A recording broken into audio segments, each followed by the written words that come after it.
Good afternoon. I've just met with the Vice President, Secretary Blinken, Secretary Austin, and National Security Advisor Sullivan, and other members of the National Security Leadership Team, the Situation Room, to discuss our ongoing efforts to evacuate American citizens, third country civilians, Afghan allies, and vulnerable Afghans. And I want to provide the American people with a brief update on the situation in Afghanistan. Since I spoke to you on Monday, we've made significant progress. We've secured the airport, enabling flights to resume, not just military flights, but civilian charters from other countries, and the NGOs taking out civilians and vulnerable Afghanis.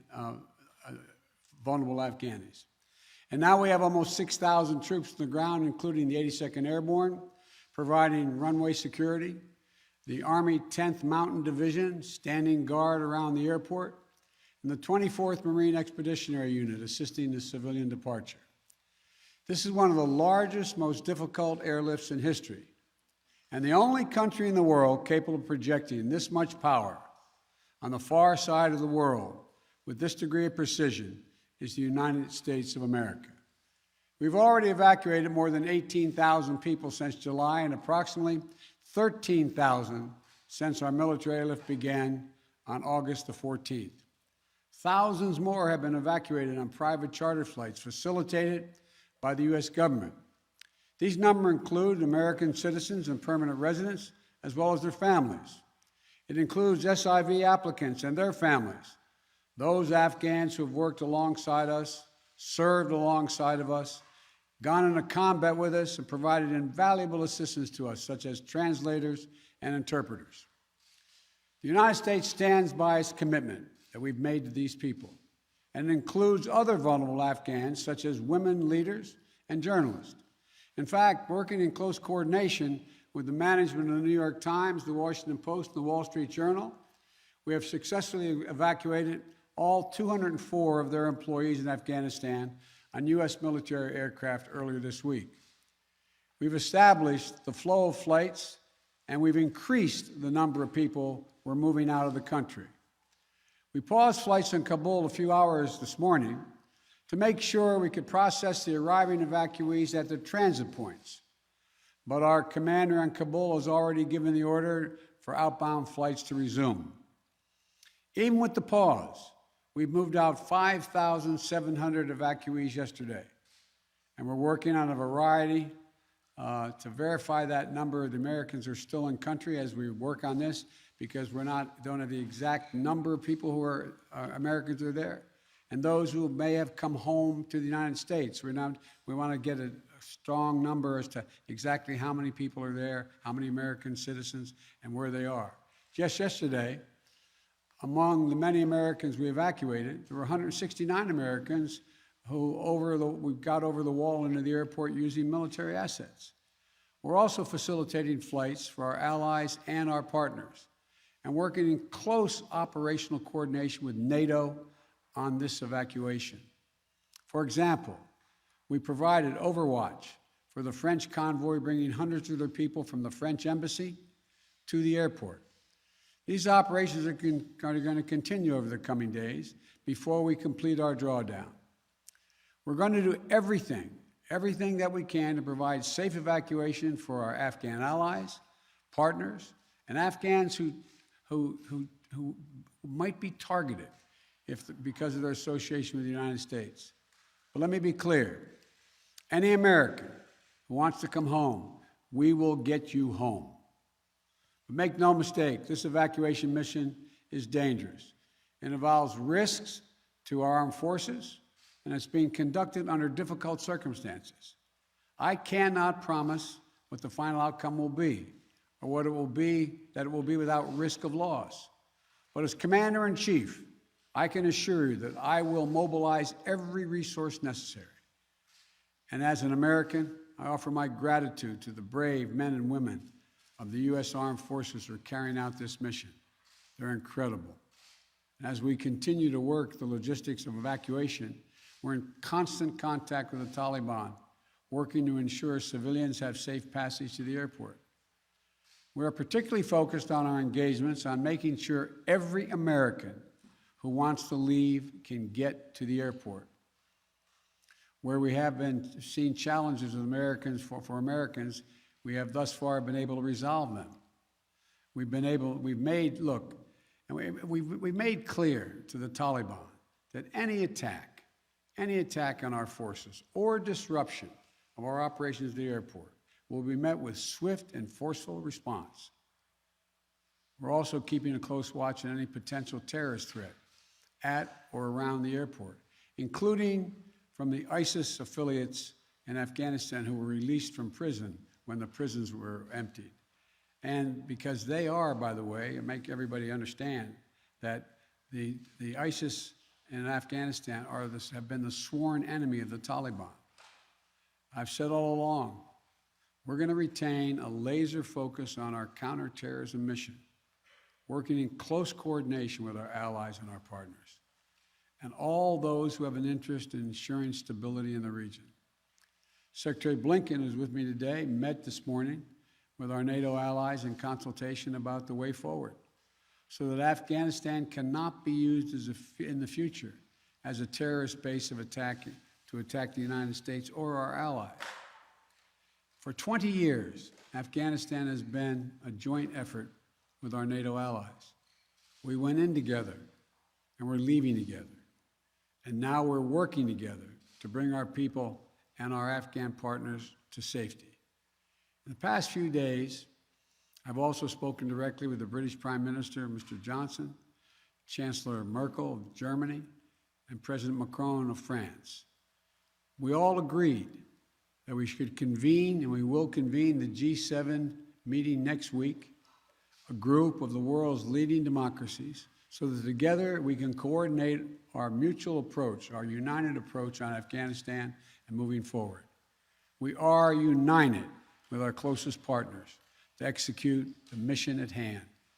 We've also discussed the need to work with the international community to provide humanitarian assistance, such as food aid and medical care for refugees who have crossed into neighboring countries to escape the Taliban, and to bring international pressure on the Taliban with respect to the treatment of Afghan people overall, but including Afghan, particularly women and girls. The past week has been heartbreaking. We've seen gut-wrenching images of panicked people acting out of sheer desperation. You know, it's completely understandable. They're frightened, they're sad, uncertain what happens next. I don't think any one of us can see these pictures and not feel that pain on a human level. Now we have a mission to complete in Afghanistan. It's an incredibly difficult and dangerous operation for our military. We have almost 6,000 of America's finest fighting men and women at the Kabul airport. And we're putting their lives on the line, and they're doing it in a dangerous place to save other Americans, our Afghan allies, and citizens of our allies who went in with us. You know, I talk to our commanders on the ground there every single day, as I just did an hour or so ago. And I made it clear to them that we'll get them whatever they need to do the job. They're performing to the highest standard under extraordinarily difficult and dynamic circumstances. Our NATO allies are strongly standing with us, their troops keeping sentry alongside ours in Kabul, as is the case whenever I deploy our troops into harm's way. I take that responsibility seriously. I carry that burden every day, just as I did when I was vice president and my son was deployed to Iraq for a year. There'll be plenty of time to criticize and second guess when this operation is over. But now, I'm focused on getting this job done. I would ask every American to join me in praying for the women and men risking their lives on the ground in the service of our nation. As events evolve over the coming days, my team and I will continue to share the information and update the American people on exactly where things are. We'll use every resource necessary to carry out the mission at hand and bring to safety American citizens, and our Afghan allies. This is our focus now. And when this is finished, we will complete our military withdrawal and finally bring to an end 20 years of American military action in Afghanistan. Thank you. May God bless you, our troops, and our diplomats, and all those serving in harm's way. And now I'll take questions. AP, Zeke Miller. Thank you, Mr. President. You now that your election is ushering an era where the world can count on America to live up to its promises. You promised to lead Afghanistan, but you also promised not to help to bring out those who helped America in its war effort. We've seen these heart-wrenching images at the Kabul airport of people trying to get there, say nothing of the people who can't get to that airport. You made the commitment to get American troops out, to get American citizens out. Will you make the same commitment to those who assisted in the American war effort over the last 20 years, number one? And then number two, what is your message to America's partners around the world who have criticized not the withdrawal, but the conduct of that withdrawal and made them question America's credibility on the world stage? I have seen no question of our credibility from our allies around the world. I've spoken with our NATO allies. We've spoken with NATO allies, the Secretary of State. Our National Security Advisor has been in contact with his counterparts throughout the world and our allies, as has the General, I keep calling him a General, but my Secretary of Defense. The fact of the matter is, I have not seen that. As a matter of fact, the exact opposite I've gotten. The exact opposite thing is we're acting with dispatch. We're acting, committing to what we said we would do. Look, let's put this thing in perspective here. What interest do we have in Afghanistan at this point with al-Qaeda gone? We went to Afghanistan for the express purpose of getting rid of al-Qaeda in Afghanistan, as well as getting Osama bin Laden. And we did. Imagine, just imagine, if that attack, if bin Laden had decided with al-Qaeda to launch an attack from Yemen, would we ever gone to Afghanistan? Would there ever be any reason we'd be in Afghanistan? Controlled by the Taliban? What is the national interest of the United States in that circumstance? We went and did the mission. You've known my position for a long, long time. It's time to end this war. The estimates of the cost of this war over the last 20 years range from a minimum of $1 trillion to a think tank at one of the universities saying $2 trillion. That's somewhere between $150 million a day and $300 million a day. The threat from terrorism has metastasized. There's a greater danger from ISIS and al-Qaeda and all these affiliates in other countries by far than there is from Afghanistan. And we're going to retain an over-the-horizon capability that if they were to come back to be able to take them out, surgically move. So this is where we should be. This is about America leading the world, and all our allies have agreed with that. And by the way, before I made this decision, I was at the G7 as well as met with our NATO partners. And I told them all, every one of them knew and agreed with the decision I made to jointly end our involvement in Afghanistan. The first part of your question was, I can't remember now. Would you commit to the same commitment? Would you make the same commitment to bring out Afghans who assisted in the war effort?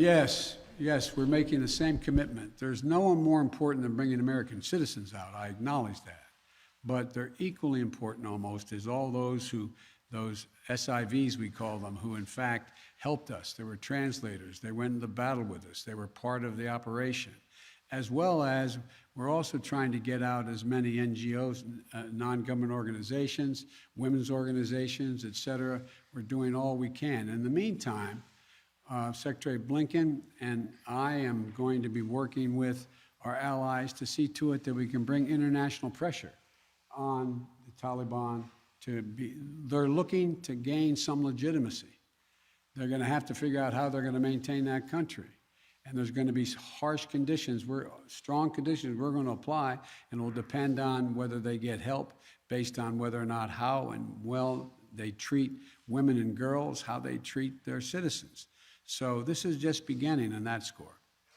Stay past the 31st to make that happen, to bring all the Americans out, to bring those SIVs out? I think we can get it done by then, but we're going to make that judgment as we go. Now, Justin Sink of Bloomberg. Thank you, Mr. President. You just said that you would keep a laser focus on counterterrorism efforts, and that you don't see as great of a threat of terrorism from Afghanistan as other parts of the world. But if you and your administration so badly misassessed how quickly the Taliban would sweep through Afghanistan, and we no longer have an embassy there from which to run intelligence operations, how can you at all be confident of your assessment of the risk of terrorism and the ability of the U.S. to conduct over-the-horizon missions to keep it in check? Can you tell Americans that they're safe and will remain safe from terror attacks in Afghanistan? I think you're comparing apples and oranges. One question was whether or not the Afghan forces we trained up would stay and fight in their own civil war they had going on. No one, shouldn't say no one, the consensus was that it was highly unlikely that in 11 days they'd collapse and fall and the leader of Afghanistan would flee the country. That's a very different question than whether or not there is the ability to observe whether or not large groups of terrorists begin to accumulate in a particular area in Afghanistan to plot against the United States of America.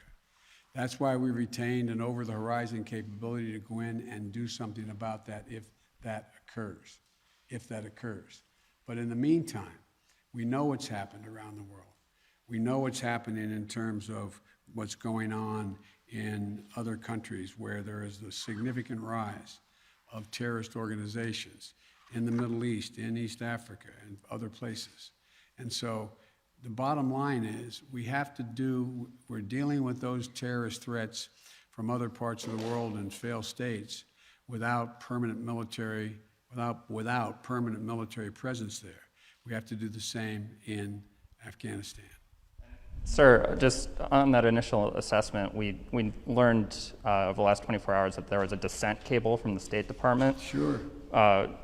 Saying that the Taliban would come faster through Afghanistan. Can you say why, after that cable was issued, the U.S. didn't do more to get Americans out? All kinds of cables, all kinds of advice. If you notice, it ranged from this group saying that they didn't say it'd fall when it did fall, but saying that it would fall, to others saying it wouldn't happen for a long time and they'd be able to sustain themselves through the end of the year.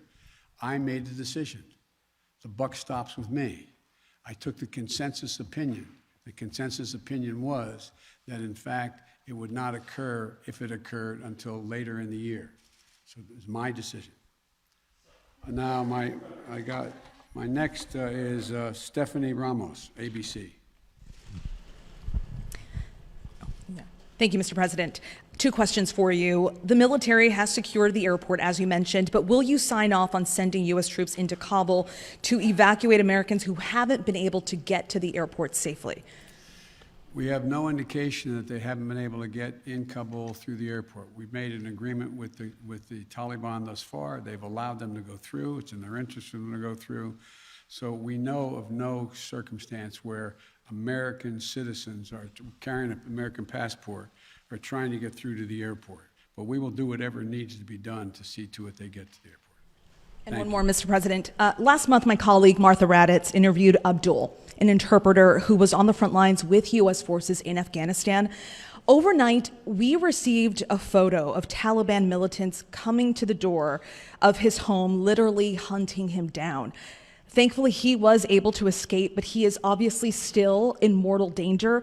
What would be your message to Abdul, his wife, and his 3 young daughters? We want you to be able to get to the airport. Contact us. We'll see whatever we can do to get you there. We've got to get you out. We are committed to deal with you, your wife, and your child, to get all 3 of you out of Afghanistan. That's the commitment. Thank you, sir. Meredith Lee of PBS NewsHour. You mentioned just now using every resource available for evacuations. Why haven't you ordered the military to expand the security perimeter around the Kabul airport? Do you have any plans to do so, given that will likely require more U.S. troops? And are you considering rescue operations to recover Americans and Afghan allies stuck behind Taliban checkpoints? The answer is yes to the last question. We're considering every opportunity and every means by which we could get folks to the airport.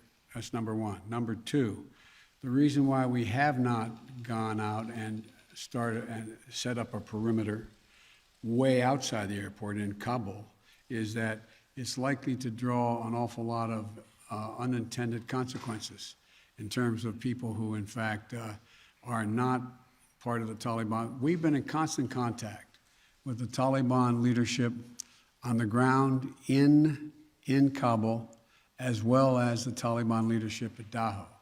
And we've been coordinating what we were doing. That's why we were able, for example, how we got all of our embassy personnel out, how we got everyone out of the embassy safely. That was the distance. That's how we helped get the French out and out of their embassy. So the question remains, there will be judgments made on the ground by the military commanders at the moment, and that I cannot second guess each of those judgments to be made. But the idea of, again, let me get back to the fundamental point I made at the outset. When the decision was made by me that, and it was made some time ago, and I ran 4 presidents saying I wanted to get us out of Afghanistan. One of the things that is a reality is people now say to me and to others, and many of you say it on air, that why did we have to move because no Americans are being attacked? Why did we withdraw those, why did we agree to withdraw 2,500 troops? No Americans are being attacked. As I said before, the reason they weren't being attacked was part of an agreement that Trump had made a year earlier. We will leave by May 1st, he said, as long as there's no attack on Americans in that year period. Number one. Number two, the Taliban was taking large swaths of the countryside, north and south.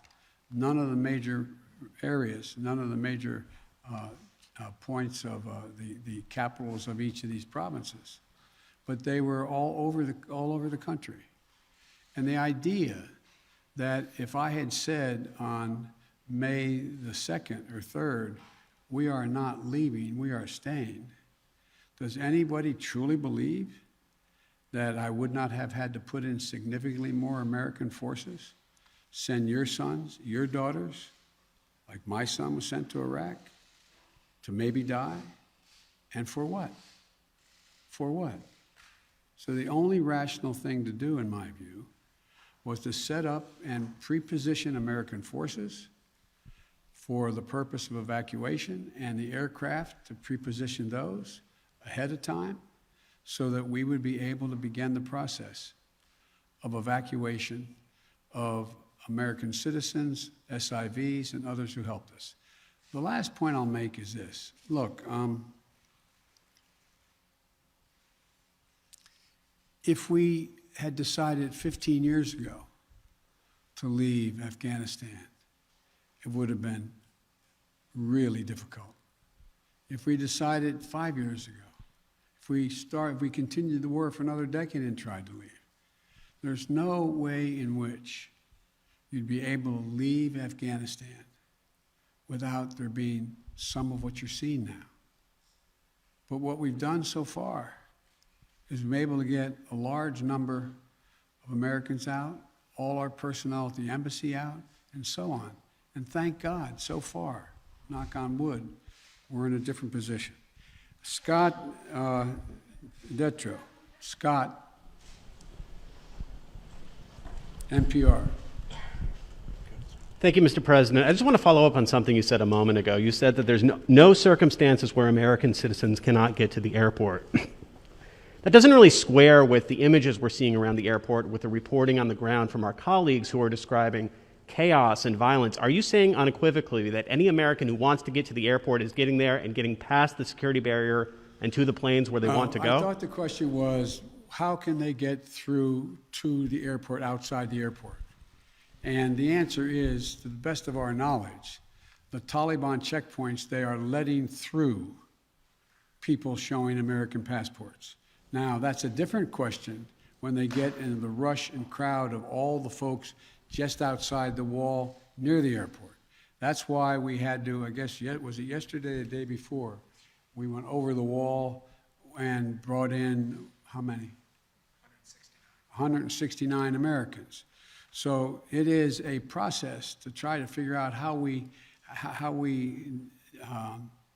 deal with the mad rush of non-Americans, those who didn't help, those who were not on the priority list, just any Afghan to be able to get out of the country.